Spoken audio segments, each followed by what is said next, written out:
श्री परमात्मने नमः। श्री रामचरितमानस अध्याय उत्तरकांड पेज 877 आगे।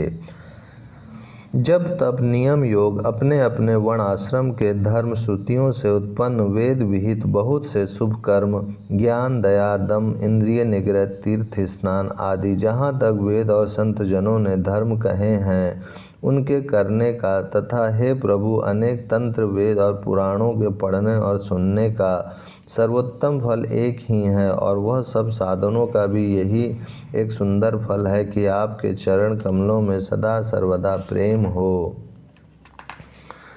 मैल से धोने से क्या मैल छूट जाता है, जल के मथने से क्या कोई घी पा सकता है। उसी प्रकार हे रघुनाथ जी, प्रेम भक्ति रूपी निर्मल जल के बिना अंतःकरण का मल कभी नहीं जाता। वही सर्वज्ञ है, वही तत्वज्ञ और पंडित है, वही गुणों का घर और अखंड विज्ञानवान है, वही चतुर और सब सुलक्षणों से युक्त है, जिसका आपके चरण कमलों में प्रेम है। हे नाथ, हे राम जी, मैं आपसे एक वर मांगता हूँ, कृपा करके दीजिए। प्रभु, आपके चरण कमलों में मेरा प्रेम जन्म जन्मांतर में भी कभी ना घटे। ऐसा कहकर मुनि वशिष्ठ जी घर आए। वे कृपा सागर श्री राम जी के मन को बहुत ही अच्छे लगे। तदंतर सेवकों को सुख देने वाले श्री राम जी ने हनुमान जी तथा भरत जी आदि भाइयों को साथ लिया और फिर कृपालु श्री राम जी नगर के बाहर गए और वहां उन्होंने हाथी, रथ और घोड़े मंगवाए। उन्हें देखकर कृपा करके प्रभु ने सबकी सराहना की और उनको जिस जिसने चाहा उसको उचित जानकर दिया। संसार के सभी श्रमों को हरने वाले प्रभु ने हाथी, घोड़े आदि बांटने में श्रम का अनुभव किया और श्रम मिटाने को वहाँ गए जहाँ शीतल अमराई आमों का बगीचा था। वहाँ भरत जी ने अपना वस्त्र बिछा दिया। प्रभु उस पर बैठ गए और सब भाई उनकी सेवा करने लगे। उस समय पवन पुत्र हनुमान जी पवन पंखा करने लगे। उनका शरीर पुलकित हो गया और नेत्रों में प्रेमाश्रुओं का जल भर आया। शिव जी कहने लगे, हे गिरिजय, हनुमान जी के समान ना तो कोई बड़भागी है और ना कोई श्री राम जी के चरणों का प्रेमी ही है, जिनके प्रेम और सेवा की स्वयं प्रभु ने अपने श्रीमुख से बार बार बड़ाई की है। उसी अवसर पर नारद मुनि हाथ में वीणा लिए हुए आए। वे श्री राम जी की सुंदर और नित्य नवीन रहने वाली कीर्ति गाने लगे। कृपा पूर्वक देख लेने मात्र से शोक के छुड़ाने वाले हे कमल नयन, मेरी ओर देखिए, मुझ पर भी कृपा दृष्टि कीजिए।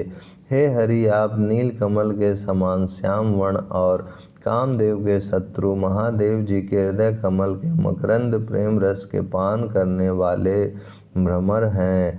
आप राक्षसों की सेना के बल को तोड़ने वाले हैं, मुनियों और संतजनों को आनंद देने वाले और पापों के नाश करने वाले हैं।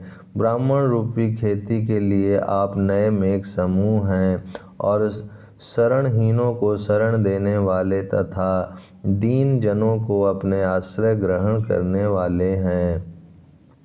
अपने बाहुबल से पृथ्वी के बड़े भारी बोझ को नष्ट करने वाले, खरदूषण और विराट के वध करने में कुशल, रावण के शत्रु, आनंद स्वरूप, राजाओं में श्रेष्ठ और दशरथ के कुल रूपी कुमुदनी के चंद्रमा श्री राम जी, आपकी जय हो। आपका सुंदर यश पुराणों, वेदों में और तंत्र आदि शास्त्रों में प्रकट है। देवता, मुनि और संतों के समुदाय उसे गाते हैं। आप करुणा करने वाले और झूठे मद का नाश करने वाले, सब प्रकार से कुशल निपुण श्री अयोध्या जी के भूषण ही हैं। आपका नाम कलयुग के पापों को मत डालने वाला और ममता को मारने वाला है। हे तुलसीदास के प्रभु, शरणागत की रक्षा कीजिए।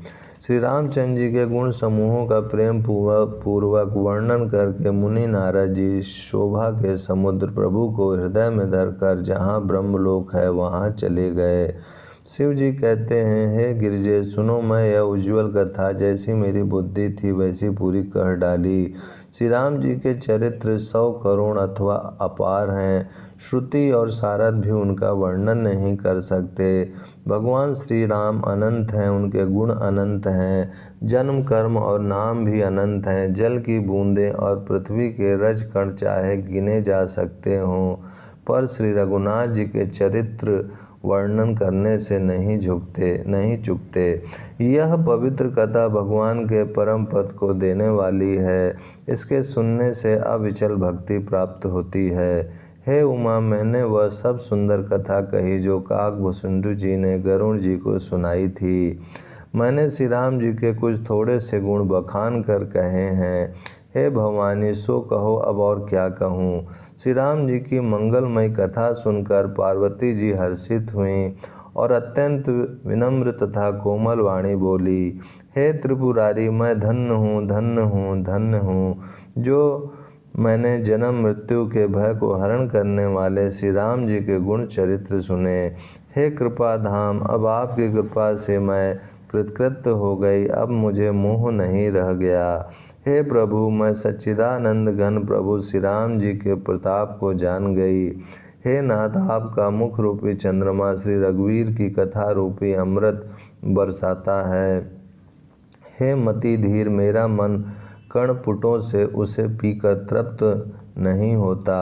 श्री राम जी के चरित्र सुनते सुनते जो तृप्त हो जाते हैं, बस कर देते हैं, उन्होंने तो उसका विशेष रस जाना ही नहीं। जो जीवन मुक्त महामुनि हैं, वे भी भगवान के गुण निरंतर सुनते रहते हैं। जो संसार रूपी सागर का पार पाना चाहता है, उसके लिए तो श्री राम जी की कथा दृढ़ नौका के समान है। श्री हरि के गुण समूह तो विषयी लोगों के लिए भी कानों को सुख देने वाले और मन को आनंद देने वाले हैं। जगत में कान वाला ऐसा कौन है जिसे श्री रघुनाथ जी के चरित्र न सुहाते हों। जिन्हें श्री रघुनाथ जी की कथा नहीं सुहाती, वे मूर्ख जीव तो अपनी आत्मा की हत्या करने वाले हैं। हे नाथ, आपने श्री रामचरित्र मानस का गान किया, उसे सुनकर मैंने अपार सुख पाया। आपने जो यह कहा कि यह सुंदर कथा काकभूषुंडी जी ने गरुड़ जी से कही थी, सो कौवे का शरीर पाकर भी काकभूषुंडी वैराग्य, ज्ञान और विज्ञान में दृढ़ हैं। उनका श्री राम जी के चरणों में अत्यंत प्रेम है और उन्हें श्री रघुनाथ जी की भक्ति भी प्राप्त है, इस बात का मुझे परम संदेह हो रहा है। हे त्रिपुरारी, सुनिए, हजारों मनुष्यों में कोई एक धर्म के व्रत का धारण करने वाला होता है और करोड़ों धर्मात्माओं में कोई एक विषय से विमुख, विषयों का त्यागी और वैराग्य परायण होता है।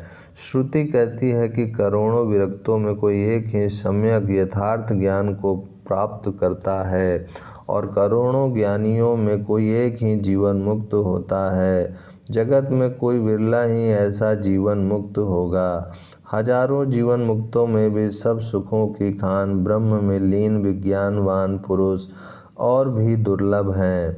धर्मात्मा, वैराग्यवान, ज्ञानी, जीवन मुक्त और ब्रह्मलीन, इन सब में भी हे देवादिदेव महादेव जी, वह प्राणी अत्यंत दुर्लभ है जो मद और माया से रहित होकर श्री राम जी की भक्ति के परायण हो। हे विश्वनाथ, ऐसी दुर्लभ हरि भक्ति को कौवा कैसे पा गया, मुझे समझा कर कहिए। हे नाथ, कहिए, ऐसे श्री राम परायण, ज्ञान निरत, गुणधाम और धीर बुद्धि भूषुंडी जी ने कौवे का शरीर किस कारण पाया।